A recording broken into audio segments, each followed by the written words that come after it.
ओम शांति। आज ज्ञान सागर पतित पावन बाप दादा अपनी मधुर वाणी से हम मीठे बच्चों को श्रेष्ठ बनने की एक बहुत सुंदर विधि बता रहे हैं। ये 13 सितंबर 1974 की मधुबन से अव्यक्त मुरली की शिक्षाएं हैं। तो आज की मुरली का सार और कह सकते हैं शीर्षक यही है, बाबा हम सबको मुरब्बी बच्चे बनने के लिए कह रहे हैं। अभी मुरब्बी बच्चा होता क्या है?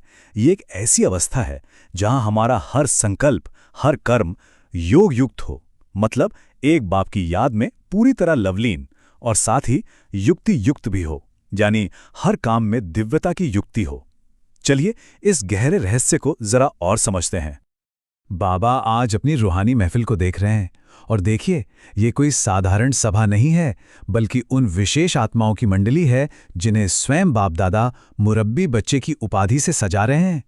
सच पूछे तो यही वो आत्माएं हैं जो विश्व सेवा की नींव हैं। तो फिर ये मुरब्बी बच्चा है कौन? इसकी सबसे सरल और गहरी परिभाषा ये है कि वो आत्मा जो बाप के समान सर्व गुणों का साकार स्वरूप बन जाती है। सोचिए, जो गुण परमात्मा पिता में हैं, उन्हें अपने जीवन में समा लेना, बस यही मुरब्बीपन की सच्ची निशानी है। अच्छा, मुरब्बी बच्चे के जो ये गुण हैं ना, ये उसके स्वाभाविक संस्कार होते हैं। उसे सहयोगी बनने के लिए कोई मेहनत या प्रयास नहीं करना पड़ता। उसका एक बाप से जो स्नेह है, वही उसे अपने आप ही बाप का मददगार बना देता है, और यही स्नेह उसे वरदान के रूप में मिलता है, जिससे उसकी अवस्था हमेशा योग और युक्ति से सजी सजाई रहती है। यहां एक बहुत ही सुंदर अंतर बाबा स्पष्ट कर रहे हैं।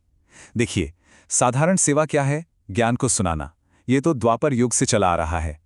लेकिन विशेष सेवा वो है स्वयं बाप का स्वरूप बनकर अपने चलन से, अपने चेहरे से बाप का साक्षात्कार कराना। ये सिर्फ सुनने सुनाने की बात नहीं, बल्कि साक्षात स्वरूप बन जाने की बात है। और हाँ, यही विशेष सेवा करने का अधिकार सिर्फ विशेष आत्माओं को ही है। मुरब्बी बच्चों का ये एक खास कर्तव्य है कि वो अपने स्वरूप द्वारा परमात्मा का अनुभव कराएं, ताकि उनके हर कर्म से बाप प्रत्यक्ष हो।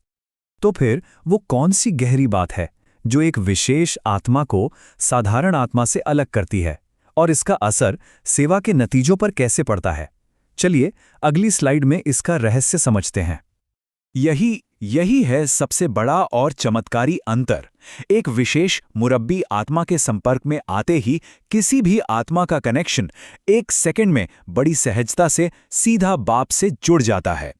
बीच में कोई रुकावट नहीं, कोई बिचौलिया नहीं, सीधा डायरेक्ट रूहानी अनुभव होता है। और वहीं दूसरी तरफ जब कोई साधारण आत्मा के संपर्क में आता है, तो कनेक्शन पहले उस आत्मा की देह या देह भान से जुड़ता है। इससे आने वाली आत्मा को मुश्किल, मेहनत और समय का अनुभव होता है। उनके मन में क्या करें, कैसे करें जैसे सवाल उठने लगते हैं, जिससे उनका बल और उमंग दोनों कम हो जाता है। एक विशेष आत्मा की सबसे बड़ी निशानी ही यही है। उनसे मिलते ही हर आत्मा को अपनेपन का एहसास होता है। ऐसा लगता है जैसे अपना बिछड़ा हुआ परिवार और भूले हुए बाप फिर से मिल गए। वो अंदर से महसूस करते हैं, अरे ये तो मेरा ही खोया हुआ घर है। अब बाबा भविष्य की ओर इशारा कर रहे हैं। वे हमें समझा रहे हैं कि दिन प्रतिदिन जो आत्माएं ज्ञान में आएंगी, वे तन और मन दोनों से बहुत निर्बल होंगी। उनमें सहन शक्ति और हिम्मत बहुत कम होगी। ऐसी निर्बल आत्माओं के लिए सिर्फ ज्ञान सुनाना या योग में बिठाना ही काफी नहीं होगा।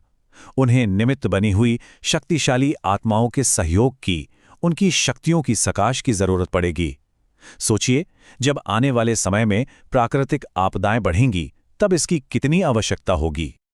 जरा सोचें, एक ऐसा समय जब धन और साधन होते हुए भी काम नहीं आएंगे, जब चारों तरफ अशांति होगी, तब आत्माओं को कौन सहारा देगा?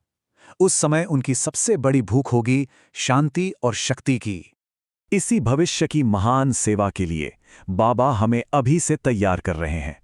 हमें अपने अंदर सर्व शक्तियों का स्टॉक जमा करना है। यही हमारा आंतरिक खजाना उस नाजुक समय में विश्व की सेवा करेगा।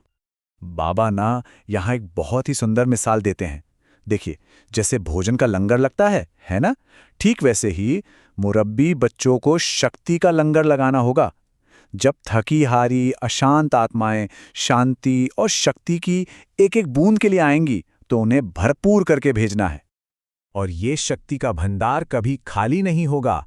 जैसे द्रौपदी के अक्षय पात्र का गायन है, वैसे ही मुरब्बी बच्चों का सर्व शक्तियों से भरा खजाना कभी खाली नहीं होता। कितनी भी आत्माएं आ जाएं, कोई भी रूहानी रूप से भूखा या प्यासा नहीं जाएगा। योग युक्त अवस्था की शक्ति इतनी महान है, बाबा कहते हैं, जैसे भट्ठी में पड़े हुए बीज आग के बीच भी सुरक्षित रहते हैं, उन्हें आँच तक नहीं आती। ठीक वैसे ही योग की शक्तिशाली भट्ठी में रहने वाले बच्चे हर आपदा के बीच भी पूरी तरह से सेफ रहेंगे, सुरक्षित रहेंगे।